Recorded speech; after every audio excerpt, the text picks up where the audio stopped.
You can't just write the vision down on parchment. Can't write the vision down on a piece of paper. You've got to etch this vision in. You've got to carve it in stone. You've got to make sure you are intentional about writing it down in a place that you will never, ever, ever truly forget about the vision. In other words, you got to write this vision in Sharpie, in permanent ink, so that you don't ever forget what God is saying to you about you.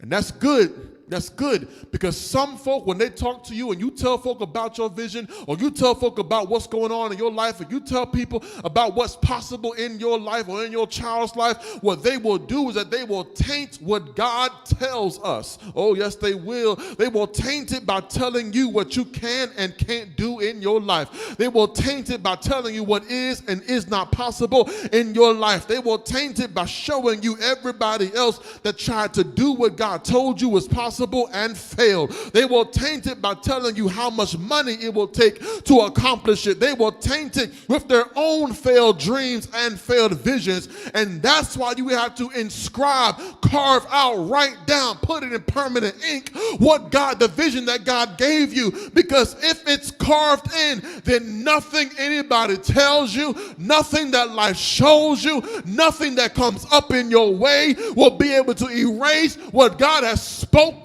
over your life. Folk can talk all they want to. Folk can lie all they want to.